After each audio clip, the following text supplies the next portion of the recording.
আসসালামু আলাইকুম। এই সেটটা আমি তৈরি করছিলাম আজ থেকে তাও 2 বছর আগে। আমি এক ভাইকে তৈরি করে দিয়েছিলাম এই এমপ্লিফায়ারটা 16 ট্রানজিস্টার দিয়ে, এবং এখানে ট্রান্সফর্মারটা দিয়েছিলাম 50-050। দেখেন 50-050 ট্রান্সফর্মার দিয়েছিলাম 10 এম্পিয়ারের। তো আসলে সেটা আমার কাছে আবারও নিয়ে আসছে। তো সেটা সামান্য সামথিং কিছু সমস্যা হয়েছিল, সেটা হলো ট্রানজিস্টার গোড়াগুলো একটু নড়ে গেছিলো। তো আসলে এগুলো ঝালাই দিয়ে দিলাম, এবং সেটের মধ্যে অনেক ময়লা জমেছিল, সেগুলো আমি বাতাস দিয়ে পরিষ্কার করে দিলাম। তো আমার কাছে মূলত সার্ভিসিং করার জন্য নিয়ে আসছিল। সেটা তেমন কোনো সমস্যা নাই। তো আসলে অনেকে বলে যে বাংলা সেট আসলে চলে না।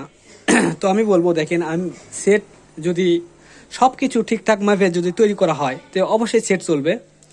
এই সেটটা আমি বানিয়েছিলাম 2 বছর আগে, এবং এই সেটটাতে কিন্তু একটা বক্স চলে, 4 বক্স একটা চলে, খুবই ভালো চলে। উনি আসলে ভাড়াও খাটায় সেট দিয়ে, নিজে ভাড়া খাটায়, বিয়ে বাড়ি অনুষ্ঠানে, পিকনিকে অনুষ্ঠানে ভাড়া খাটায়। তো খুবই ভালো চলে সেটটা, এখনও সেটা কোনো প্রবলেম উনি পাননি। তো উনি আসলে নিয়ে আসছে মূলত। আর উনি সেটটা আসলে কাকুতে খোলান না, যদি একটু সমস্যা হয় তো আমার কাছে নিয়ে আসেন, কারণ বিশ্বাস করে আমাকে। তো বিশ্বাসের উপরে আমার কাছে নিয়ে আসছে, একটু সমস্যার কারণে আমার কাছে নিয়ে আসছে। মূলত উনি এটা সমাধান করতে পারতো, তারপর করে নাই, কারণ বলছে যে ভাই আপনাকে ছাড়া আমি সেট খোলাবো না কাকুতে। তো আমি খুলে দেখলাম যে আসলে সামান্য ঝালাইগুলো আসলে অনেক দিন হয়ে গেলে ঝালাইগুলো আসলে একটু হয়ে যায়। তো এগুলো ঝালাই দিয়ে দিলাম, এবং সেটার মধ্যে অনেক মাকড়সা ভাষা করছিল, ধুলোবালিতে জমে গেছিলো, পরিষ্কার করে দিলাম। দিয়ে আবার যে সাবেক সেট, সে সাবেক সেটই আবার হয়ে গেল।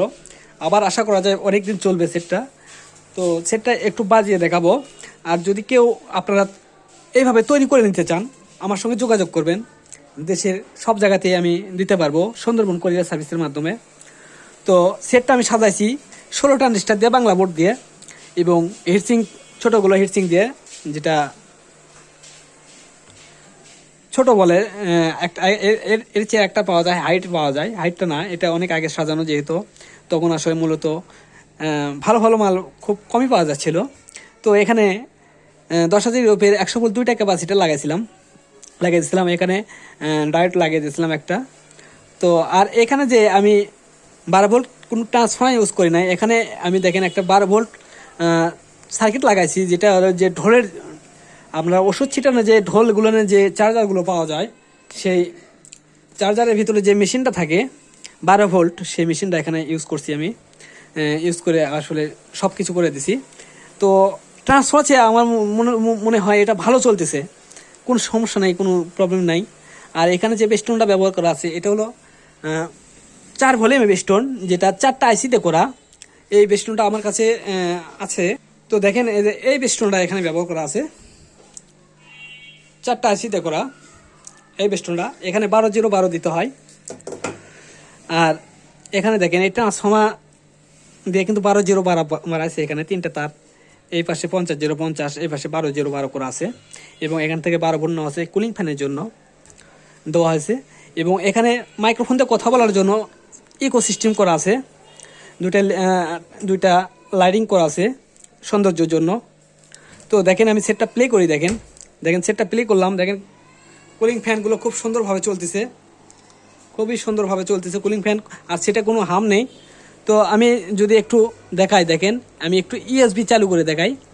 এই দেখেন ইএসবি চালু হয়ে গেল। আমার অলরেডি সেটের মধ্যে কিন্তু মেমোরি দেওয়া আছে। তো দেখেন বাজে উঠবে।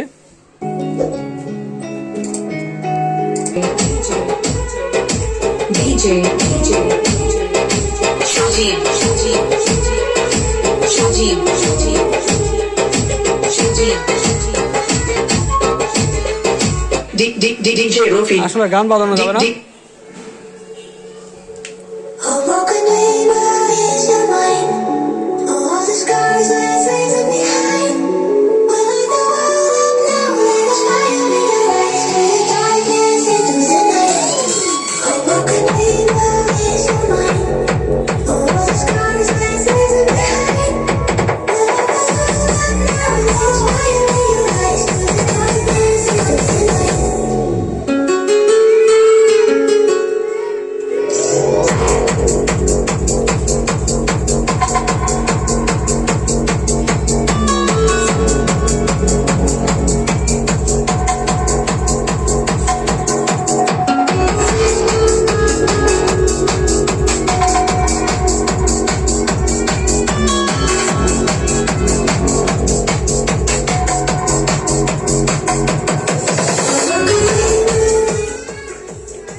তো দেখলেন আসলে সেটটা আসলে খুবই সুন্দর সেট, সব কিছু অ্যাডজাস্ট হয়ে আছে সেটে, এই জন্য সেটটা ভালো চলতেছে। এখানে মিক্সারের জন্য লাইনও করা আছে, মিক্সার দিয়ে চাইলে বাজাতে পারবে। তো ভিডিওটা করার মূল উদ্দেশ্য হলো দেখানোর জন্য যে ভালো সেট হলে আসলে টিকসই হয়, ভালো সেট না হলে দেখা যাবে যে মাসে 2-3 বার নিয়ে আসা লাগবে মেকারের কাছে। আর এই সেটে দেখেন কত সুন্দর করে ওয়ারিং করা আছে, যার কারণে সেটে কোনো হাম নাই এবং সেটটা কোনো ডিস্টার্ব নাই, তার এলোমেলোভাবে নাই, সব কিছু গোছানোভাবে আছে। তার কোনো সমস্যা হলে চট করে বোঝা যায় যে আসলে কি সমস্যা আছে। দেখেন খুব শক্ত করে লাগানো আছে, কিন্তু নাট দিয়ে আটকানো আছে, সব কিছু নাট দিয়ে আটকানো আছে, যার কারণে সেটটা ভাড়া খাটালেও কোনো সমস্যা হয় না, সেটে কোনো প্রবলেম হয় না। তো ধন্যবাদ সবাইকে, ভিডিওটা ভালো লাগলে অবশ্যই লাইক দিন, যারা এখন আমার চ্যানেলটা সাবস্ক্রাইব করেন না সাবস্ক্রাইব করেন। তো ধন্যবাদ সবাইকে, আসসালামু আলাইকুম।